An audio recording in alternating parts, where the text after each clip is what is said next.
Hicieron su jugada más agresiva. Esperaron la oscuridad, aumentaron los requisitos de margen, inundaron el libro de órdenes con cortos sintéticos, pintaron el gráfico de rojo justo antes del fin de semana. Durante 48 horas intentaron convencerte de que el impulso alcista había terminado, que la caída definitiva había llegado. Pero cuando amaneció sobre Londres esta mañana, la niebla se disipó y el toro seguía en pie. Lo que acabamos de presenciar no fue un simple rebote. Fue una de las señales de mercado más importantes de los últimos 10 años. No fue un anuncio oficial, no vino de la Fed. Fue la acción del precio la que habló por sí sola. No solo se recuperó, explotó. La brecha alcista que estamos viendo, borrando todas las pérdidas anteriores en una sola sesión, no es comportamiento normal del mercado. Es un grito. Es el sonido de una trampa para osos cerrándose sobre los dedos de los grandes jugadores. Es el sonido de los vendedores en corto dándose cuenta de que ya no hay suficiente metal físico para respaldar sus apuestas en papel. Y es la confirmación de que la mentalidad de comprar la caída ha cambiado de foros de Internet a fondos soberanos e industrias globales. Si entraste en pánico y vendiste durante la bajada, tengo malas noticias. Tú fuiste la liquidez que ellos necesitaban. Tú fuiste el combustible de este cohete. Pero si mantuviste la posición, si entendiste las reglas del juego, ahora estás viendo tu validación en tiempo real. En este análisis profundo no vamos a hacer predicciones. Vamos a estudiar la escena del crimen. Vamos a desmenuzar cómo intentaron derribar el precio y por qué, por primera vez en 40 años, su arma falló. Vamos a explicar las mecánicas detrás de esta recuperación en forma de V y por qué este patrón específico indica que ya tocamos fondo. El precio en papel intentó engañarte. El mercado físico acaba de decirte la verdad. Esto es la anatomía de una caída fallida. Para entender la fuerza de este rebote, primero hay que entender la trampa que lo precedió. En los mercados financieros nada se mueve en línea recta. Los mercados alcistas están diseñados para sacarte. Están diseñados para infligir el máximo dolor al mayor número de personas. Lo que vimos recientemente, esa caída repentina que asustó a todos, fue una trampa de manual. Así es como funciona. Los bancos saben dónde están las órdenes de venta automáticas. Saben que miles de inversores minoristas colocan sus stop loss justo debajo de niveles clave como $60 o $62. Para generar liquidez, los bancos necesitan activar esas órdenes. Así que utilizan un catalizador, una subida de márgenes o una noticia alarmante. Empujan el precio lo justo para hacer que esos stops se disparen. Snap, se ejecutan. Los minoristas venden automáticamente. Se crea una gran vela roja en el gráfico. Los osos creen que la tendencia ha terminado. Entran en masa, se lanzan a vender en corto, apostando todo a que el precio va a caer a $50. Pero entonces, la trampa se cierra, porque los bancos no estaban vendiendo para salir, estaban vendiendo para comprar. Bajan el precio a propósito para provocar ventas, y una vez que el volumen aparece, lo absorben todo. Compran los contratos que venden los minoristas asustados, compran los contratos de los osos confiados, y cuando ya tienen las bolsas llenas, simplemente se hacen a un lado. Con la presión vendedora artificial eliminada, entra la demanda real. Como un resorte comprimido, el precio se dispara. Sube de golpe durante la noche, y de pronto, todos los que vendieron en el fondo se quedan fuera, con efectivo que ya no quieren, y todos los que entraron en corto se encuentran bajo el agua. Deben cubrir sus pérdidas comprando, y esa compra empuja aún más el precio. Esto es exactamente lo que ocurrió. La caída fue falsa. La recuperación es real. La violencia del movimiento alcista te dice todo lo que necesitas saber sobre la fuerza interna del mercado. Los mercados débiles rebotan como un gato muerto. Los fuertes rebotan como una pelota de tenis, pero el rebote de la plata fue como una superbola. Hablamos antes de la bomba de margen, esa táctica de elevar los requisitos de capital para obligar a vender. Históricamente, esa ha sido el arma final. En 2011 funcionó a la perfección. Subieron los márgenes y la plata se desplomó un 30% en cuestión de días. Fue una jugada quirúrgica. Espantaron a los especuladores durante toda una década. Lo intentaron de nuevo. Esta vez elevaron el costo de mantener posiciones abiertas. Intentaron hacer que fuera demasiado caro mantenerte dentro. Y al principio parecía que funcionaba. El precio bajó, pero luego ocurrió algo que nadie esperaba. El mercado absorbió el golpe. ¿Por qué? Porque la composición del mercado cambió por completo. En 2011, el mercado estaba lleno de manos débiles, especuladores con apalancamiento 20 por 1 que no podían resistir una llamada de margen. Cuando les exigían más capital, no tenían opción, debían vender. Hoy, el panorama es otro. El mercado está dominado por manos fuertes, por usuarios industriales, oficinas familiares y fondos soberanos.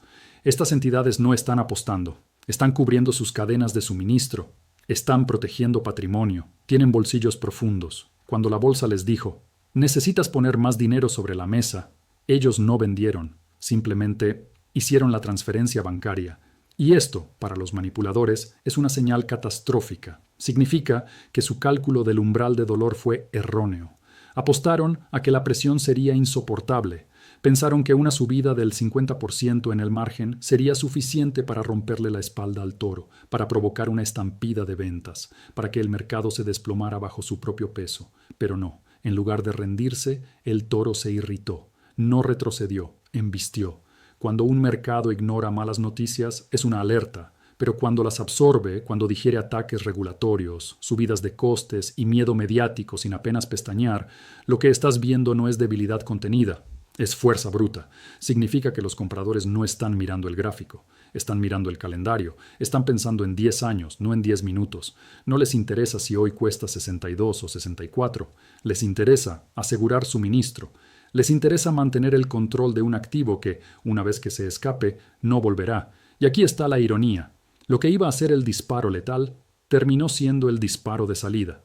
El fracaso de la bomba de margen es la señal definitiva de que se ha despejado el camino para el siguiente tramo alcista. Los bancos ya dispararon su última bala y ahora están frente al toro, con el arma vacía, y el toro no ha terminado de correr. Pero todo esto no ocurre en el vacío. Hay un segundo campo de batalla igual o más importante, la mente humana. Porque si bien los mercados se mueven por dinero, quien sostiene el dinero es la emoción. Y en este punto, el efecto psicológico es devastador. Los mercados funcionan con dos motores, la avaricia y el miedo. Pero hay un tercero, más potente y más silencioso, el arrepentimiento. El arrepentimiento es lento, corrosivo, personal, y el rebote en forma de V, esa caída abrupta seguida de una recuperación inmediata a nuevos máximos, es una máquina perfectamente diseñada para producirlo. Piensa en el tipo que vendió el viernes. Estaba asustado, vio la vela roja, escuchó los rumores, vio cómo le llamaban al margen. Pensó que estaba siendo racional. Dijo, vendo ahora, compro más barato en $55, me cubro. Cerró la laptop. Se fue a dormir tranquilo. Se sintió a salvo. Pero el lunes despertó en otro mundo. El precio ya no estaba en $58, estaba en $63, luego $64. La jugada defensiva se convirtió en una pérdida de posición. No ahorró dinero. Perdió el asiento. El tren partió. Sin él. Ahora se encuentra en una encrucijada emocional. Admite su error y recompra más caro, tragándose el orgullo. O espera, esperando que el precio vuelva a bajar, como por arte de magia. La mayoría hace lo segundo. Se niega a comprar más alto. Prefieren esperar, justificarse, racionalizar. Pero el mercado no espera. El precio sube a $65, luego a $68, luego a $70. El arrepentimiento se transforma en ansiedad, la ansiedad en desesperación y la desesperación en FOMO. Y ahí, finalmente, entran de nuevo. Compran, pero ya no desde la convicción, sino desde el miedo a quedar fuera para siempre. Compran en la cima, con manos temblorosas, con resentimiento. Así es como se forman las burbujas.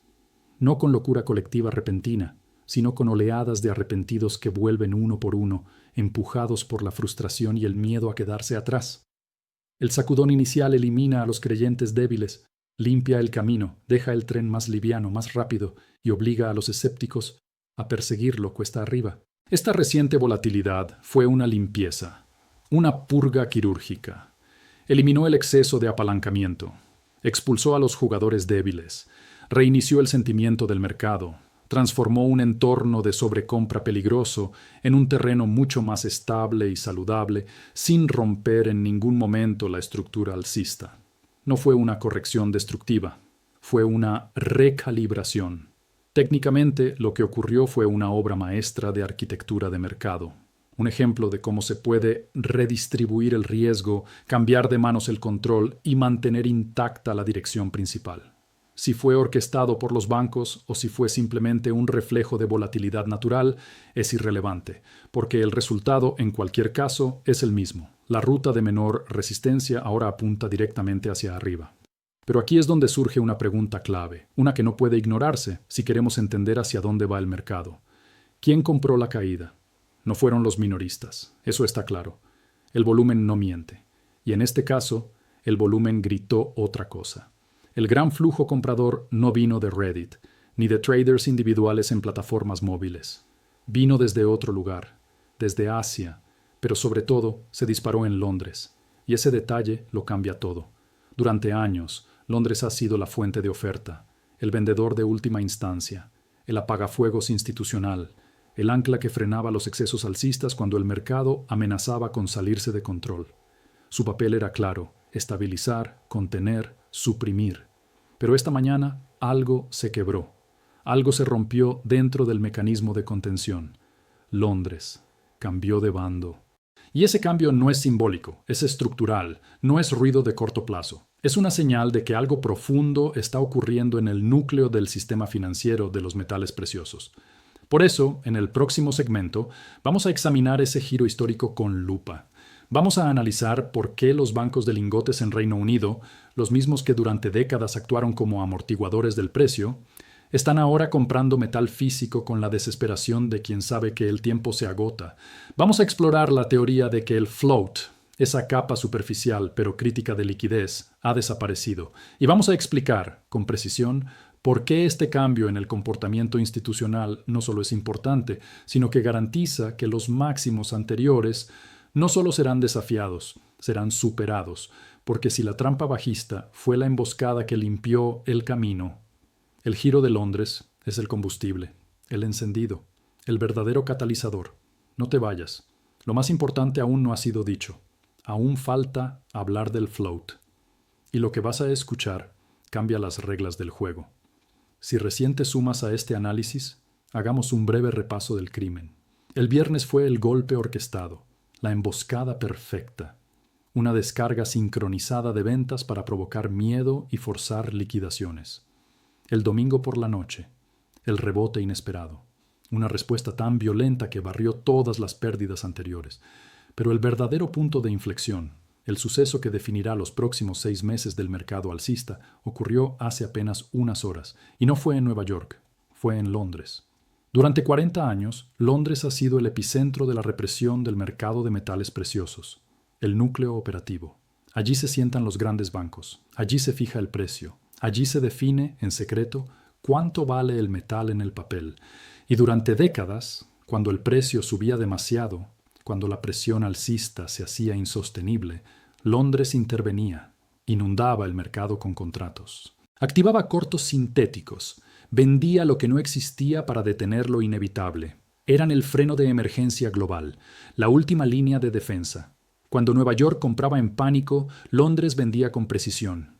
Cuando Asia empujaba el precio hacia arriba, Londres lo aplastaba con papel. Ellos no apagaban incendios, controlaban el fuego, administraban la narrativa, pero hoy Londres no vendió. Hoy Londres entró en pánico, y no solo no intervino, compró con agresividad, con urgencia, con miedo, y eso cambia todo. Apenas abrió el mercado británico, vimos órdenes agresivas de compra, golpeando las pantallas con una ferocidad inusual. Nada de compras graduales, nada de disimulo. Fueron órdenes grandes, directas, sin intención de negociar precio. Era compra a cualquier costo, y ese comportamiento marca un cambio de carácter, un punto de inflexión. Es como ver a un bombero, entrenado toda su vida para controlar incendios, de pronto, tirar gasolina en vez de agua. ¿Qué ocurrió? ¿Por qué ese giro radical? No es ideológico. Los bancos no se han vuelto fanáticos de la plata, no tienen convicciones, no actúan por creencias, actúan por obligaciones, por pasivos que deben cubrir, por balances que deben cuadrar. No compran porque quieren, compran porque deben. Y lo hacen porque una amenaza silenciosa pero devastadora ha emergido desde el subsuelo del sistema, el float. Muchos analistas confunden inventario con float. pero no son lo mismo. El inventario es estático. Son barras en una bóveda, inmóviles, muchas veces intocables. El float es otra historia. El float es el metal que se mueve, el que está disponible para prestarse, refinarse, entregarse. Es el metal operativo, el que mantiene al mercado respirando. Es la sangre del sistema. Históricamente el float era abundante. Hablábamos de cientos de millones de onzas que circulaban libremente. Pero durante los últimos 3 años algo cambió. Mientras los titulares hablaban de inflación, tasas de interés y recesión, silenciosamente Asia acumulaba.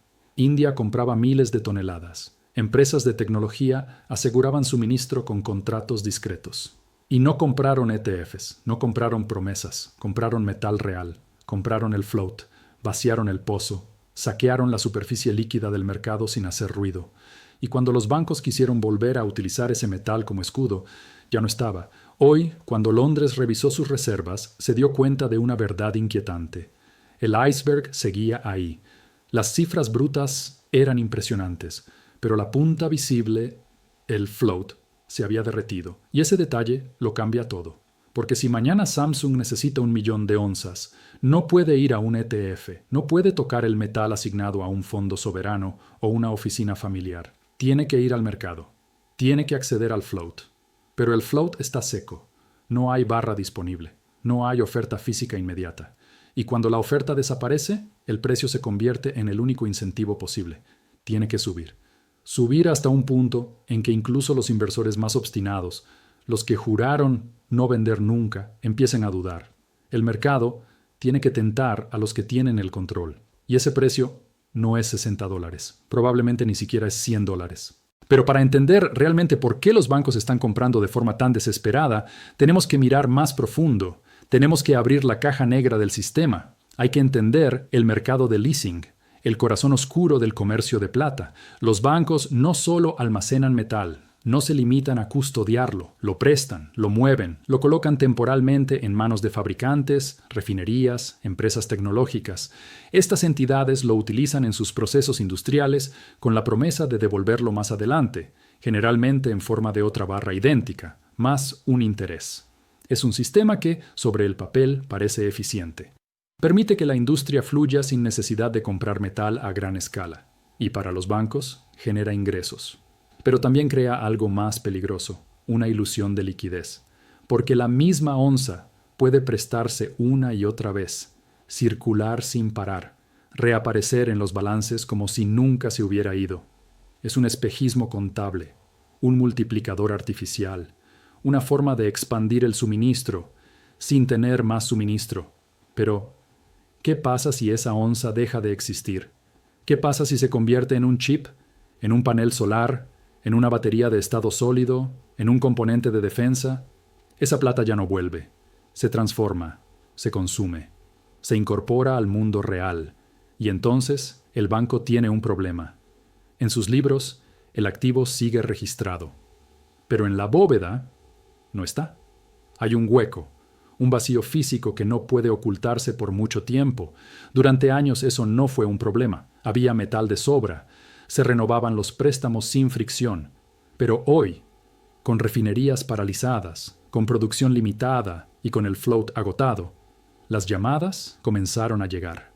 Los usuarios industriales están levantando el teléfono y diciendo lo impensado. No podemos devolver el metal, no hay nada disponible. Y ese es el sonido del sistema colapsando desde dentro. Y eso dispara las tasas de leasing. Un incremento imparable. Una señal clara de escasez, una alarma, un grito resonante que reverbera a través del sistema. Los precios del leasing no solo aumentan, se disparan. Y cuando los precios del leasing suben de manera tan abrupta, es porque el mercado está buscando desesperadamente restablecer el equilibrio. Pero el problema es que ya no hay metal. Y los bancos lo saben, están despertando a una verdad incómoda, una realidad que preferían ignorar. Esa plata que prestaron no volverá. Ya no puede ser devuelta, no en las cantidades que necesitan. Esa plata está ahora incrustada en un coche eléctrico, en un techo solar alemán, en una batería de litio en California, en un misil de defensa en Israel, en un microchip que corre el mundo digital. Esa plata ya no está disponible para devolverla a los libros de los bancos, Por eso, hoy más que nunca, los bancos se ven obligados a salir al mercado abierto y comprar metal físico, como si fuera su única opción. No lo hacen por especulación, no lo hacen por juego, lo hacen por supervivencia. Están en una carrera desesperada por tapar un agujero gigantesco que amenaza con tragarse todo lo que han construido. Y a este cóctel de presión tenemos que añadir un nuevo factor, uno que agrava aún más la situación: las cuentas no asignadas. Muchos de los inversores de alto patrimonio, esos que durante años vieron la plata como una inversión segura, tienen grandes cantidades en cuentas no asignadas en Londres. No son dueños de lingotes específicos. No tienen la certeza de que el metal que creen poseer está marcado con su nombre. Lo que tienen es un reclamo sobre una reserva colectiva, un reclamo que se asemeja al dinero en el banco. No tienes billetes con tu nombre, solo una promesa, solo una garantía de que existe metal suficiente para cubrir lo que se te ha prometido. Pero esa promesa, hoy, se ha vuelto vacía. El miedo ha llegado también a esta capa. Las oficinas familiares, esos grandes jugadores institucionales, han comenzado a exigir la conversión de sus posiciones a cuentas asignadas. Ya no quieren promesas, ya no quieren papeles. Quieren ver los lingotes, quieren ver los números de serie, quieren tener control absoluto, quieren que el metal sea trasladado a bóvedas privadas, fuera del alcance del sistema, quieren prueba física de lo que poseen. Esto, señores, es una corrida bancaria silenciosa. Pero no es el tipo de corrida que veríamos en los bancos tradicionales, con personas apretujándose para sacar su dinero. Es más insidiosa, más discreta, más peligrosa, porque no está en las calles. Está en las cámaras acorazadas de Londres, en las bóvedas de los bancos, en los registros contables de las grandes instituciones financieras, y cada vez que un cliente convierte su cuenta no asignada en una cuenta asignada, el metal desaparece del float, desaparece de la circulación, se etiqueta, se aísla, ya no está disponible para el mercado. Y esto, si el banco estaba operando con un sistema de reservas fraccionarias, como muchos lo hacen, es un desastre, porque el banco no tiene suficiente metal para cumplir con todas esas promesas. Y si no tiene metal, tiene un problema de insolvencia, un problema grave. Tiene que salir al mercado y comprar ese metal que ha desaparecido, a cualquier precio. No hay otra opción. Y es por eso que lo que vimos esta mañana, esa explosión de compras en Londres, no fue una apuesta. No fue un intento de especular sobre el precio, fue una respuesta de emergencia, fue la única jugada que quedaba. La trampa bajista atrapó a los minoristas, pero la trampa del float atrapó a los bancos. Y ahora el mercado está atrapado entre ambos. ¿Y ahora dónde estamos? Actualmente operando cerca de los $63, justo por debajo de un umbral clave, los $65. ¿Y qué significa ese nivel? $65 no es un número cualquiera. No es solo un punto técnico, es la zona de muerte para los cortos, es la línea roja, el momento en que todo se vuelve irreversible para los vendedores en corto. Si esa línea se rompe, no hay techo, porque por encima de esos $65 ya no hay resistencia técnica. Lo que hay es vacío, un espacio sin barreras, sin freno, sin límites. Y ese vacío, como sabes, es donde los precios pueden dispararse. Y eso lo veremos ahora mismo cuando abra el mercado estadounidense.